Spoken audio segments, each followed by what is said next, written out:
একটু আগেই আপনারা জানেন যে আমাদের এখানে সুষ্ঠুভাবে এই পরীক্ষাগুলো সম্পন্ন করার জন্য এবং আইন শৃঙ্খলার সমস্ত বিষয় নিয়ে আমাদের দেশের এর সঙ্গে সংশ্লিষ্ট সকলের সঙ্গে একটা আলোচনা হচ্ছে, একটা সভা হয়েছে এবং আমরা প্রতিবার যে ব্যবস্থাগুলো নেই এবারও সে ব্যবস্থাগুলো থাকছে। তার মধ্যেও এবার তো একটা আসলে অস্বাভাবিক একটা পরিস্থিতির মধ্যে হচ্ছে এবং পরীক্ষার যে পদ্ধতি সেটাও ভিন্ন, কম পরীক্ষা হচ্ছে, কম সময়ে পরীক্ষা হচ্ছে।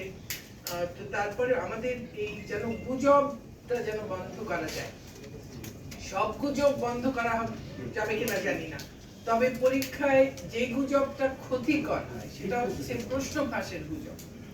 তো সেটি আশা করছি আমরা গত কয়েক বছর আমরা যেভাবে গুজব যখন হয়েছে তখন এটা যে গুজব সেটিও মানুষ জানতে পেরেছে এবং তাতে কেউ আর মনোযোগ দেয়নি, সেটাকে উপেক্ষা করেছে। সেরকম ব্যবস্থা এবারও আমরা করবো ইনশাআল্লাহ।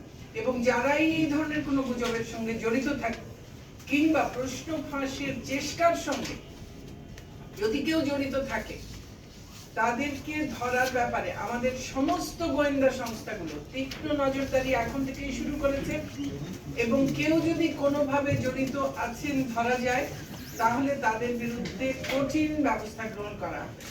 আপনারা জানেন যে আমাদের দেশে তো এই মাদক ব্যবসা, জঙ্গিবাদ, এদের বিরুদ্ধে কঠিন ব্যবস্থা, কঠোর ব্যবস্থা নেওয়া হয়। আমরা মনে করি যে পরীক্ষায় প্রশ্নপত্র ফাঁস কিংবা গুজব সৃষ্টি করে সমাজে একটা বিভ্রান্তি সৃষ্টি করা এবং আমাদের যারা ভবিষ্যতে এসএসসি পরীক্ষার্থী, এইচএসসি পরীক্ষার্থী, তাদের জীবন নিয়ে এই খেলার যে চেষ্টা, এই অপচেষ্টা যারা করবে তাদের বিরুদ্ধে একই রকম কঠোর ব্যবস্থা গ্রহণ করা সেটা দরকার। কাজে আমরা কঠোর ব্যবস্থা গ্রহণ করব আর তীক্ষ্ণ নজরদারি আছে, কাজে কেউই বোধহয় খুব অপচেষ্টা করে পার পাবেন না।